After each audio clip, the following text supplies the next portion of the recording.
धम्मो मे शरणं एतेन सक्षभज्येन होतु ते जयमङ्गलम्। नत्थि मे शरणमय्यं संगो मे शरणं एतेन सक्षभज्येन होतु ते जयमङ्गलम्। महाकारुणिक तथागत गौतम बुद्ध मंच पर उपस्थित पवित्र भिक्षु संघ, सभी श्रद्धावान उपासक उपासिकाएं, आज बड़ा ही पावन अवसर है कि हमारे प्रिय उपासक श्रद्धेय चंद्रसेन बोस जी के द्वारा निर्मित बुद्ध भूमि चंपारण नामक एक पुस्तिका का विमोचन हुआ। ऐसे अवसर पर मुझे भी इस कार्य में भाग लेने का पावन अवसर मिला है। इसके लिए मैं चंद्रसेन जी और उनके प्रिय साथी विजयवीर सिंह जी और उनके सभी मित्रों के प्रति अनन्य मंगल कामना करता हूं कि वो तथागत की अनुकंपा से अपने जीवन में स्वस्थ और निरोग रहें और अपने धर्म कारवा को आगे बढ़ाते रहें। देखिए, भगवान बुद्ध के समय में भी ऐसे ही लोग थे, क्योंकि बुद्ध ने ऐसे लोगों को तैयार किया जिन्हें विनय से संबंधित जानकारी अर्जित कराई, वो विनयधर कहलाए गए। जिन्हें सूत्र पिटक के बारे में बताया गया तो वो सूत्रधर कहे गए। जिन्हें अभिधम्म के बारे में बताया गया तो वो अभिधम्म से संबंधित जानकारी वही त्रिपिटक के नाम से जानी गई। ऐसे ही आज श्रद्धेय चंद्रसेन बोस जी और विजयवीर सिंह जो अपना प्रयास कर रहे हैं, वह भी उन्हीं की तरह है, क्योंकि जो लोगों की नजरों से जो बातें छुपी हुई थी वो उन्हें खोज करके लिपिबद्ध करने में लगे हैं। इसके लिए मैं उनकी प्रशंसा करता हूं। साथ ही अपेक्षा करता हूं कि चाहे आपको पर्याप्त सहयोग मिले या ना मिले, लेकिन आप अपने प्रयास को जारी रखें, क्योंकि जो शुद्ध मन से, पवित्र मन से प्रयास करता है तो सफलता उसे मिल ही जाती है। देखिए, भगवान के समय की एक घटना है। भगवान जब श्रावस्ती में रहते थे तो उसी श्रावस्ती के जो महाराज थे, राजा थे, महाराज प्रसेनजित थे, उनके ही राज्य में एक हाथी रहा करता था, जिस पर महाराजा प्रसेनजित युद्ध में उसका उपयोग करते थे। जिस हाथी का नाम था पाइक का। जब वो बुढ़ा हो गया तो राजा ने पाइका को सेवा से निवृत्त कर दिया और उसका जो महावत था उसको भी सेवा निवृत्त कर दिया।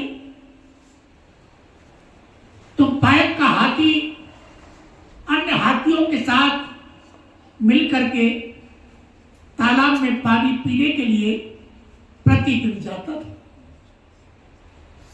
एक दिन ऐसा हुआ कि जिस तालाब के अंदर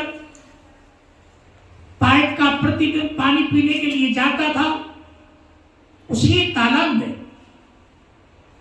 पाइप का दलदल में फंस गया और उस दलदल से निकलने का जितना प्रयास करे उतना ही और वो अंदर धंसता जा रहा।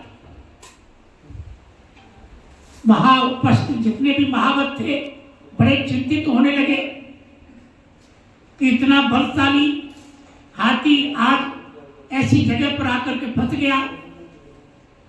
और जब ऐसी स्थिति बनी तो महाराजा प्रसेनजीत भी उसकी निगरानी करने के लिए वहां उपस्थित हुए, क्योंकि पाइका का बड़ा यश था कि जब भी महाराज प्रसेनजीत पाइका पर सवार होते थे तो समझ लिया जाता था कि अब महाराजा प्रसेनजीत की ही विजय हुई।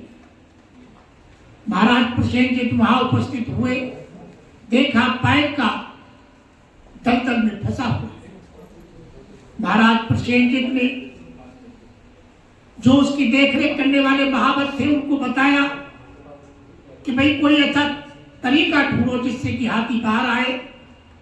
लेकिन जो भी तरकीब निकालते उससे बजाय सफलता मिलने के बल्कि और वो दलदल में और जा रहा।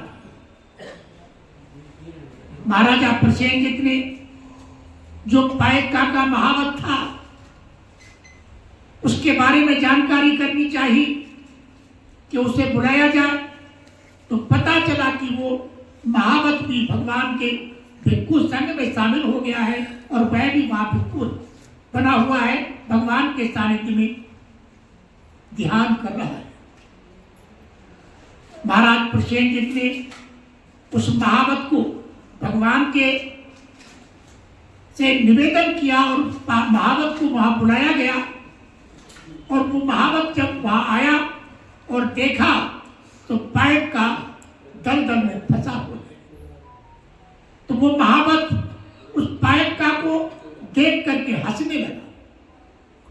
और जब हंसने लगा तो वहां पर जितने लोग खड़े थे उन्हें बहुत बुरा लगा, यहां तक कि महाराजा प्रसेनजीत को भी बुरा लगा कि पाइप का दलदल में फंसा हुआ है और ये हंस रहा है। लेकिन जब ये पूछा गया तो वो महावत कहने लगा कि वो पाइप का जिसने अनेकों युद्ध जीते हो उसके ताकत का कोई मतलब उसका शानी नहीं है, आज वो फंसा है तो ऐसी जगह पे आके फंसा है इसलिए वो हंस रहा है।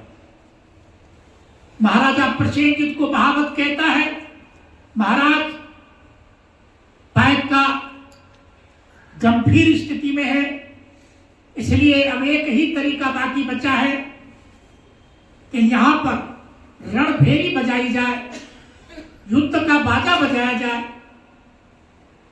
महाराज प्रसेनजीत कहने लगे, हाथी दलदल में फंसा है, यहां रणभेरी की क्या आवश्यकता है, रण के बाजे की क्या आवश्यकता है। वह महावत कहता है, भगवान महाराज जैसा मैं कहता हूं वैसा करें आप। ऐसा किया गया, रणभेरी बजी, युद्ध करते रहिए, क्योंकि सभी लोग युद्ध नहीं करते हैं, युद्ध करने वाले कुछ ही लोग होते हैं, लेकिन नाम सबका होता है। तो मैं तो एक छोटी सी बात कह करके अपनी बात समाप्त करूंगा। कहते हैं, सफलता कदम चूमेगी, सफलता कदम चूमेगी, सफागर नियत है तेरी, मिशन से भीम के प्यारे जो सच्ची प्रीत है तेरी, गिरे कोई मैदान में चढ़े जो गजबाज के ऊपर, इरादा तोड़ मत प्रेमी, एक दिन जीत है तेरी। एक दिन सफलता आपको जरूर मिलेगी, आपको देश में सफल जरूर हो जाएंगे। तो मेरे ही शब्दों के साथ आशा करता हूँ कि बहुत जी आप अपना प्रयास जारी रखिएगा, आप सबका मंगल हो, सुखी रहे और धर्म का आचरण करते हुए अपने जीवन को सार्थक बनाइए। धन्यवाद। बड़े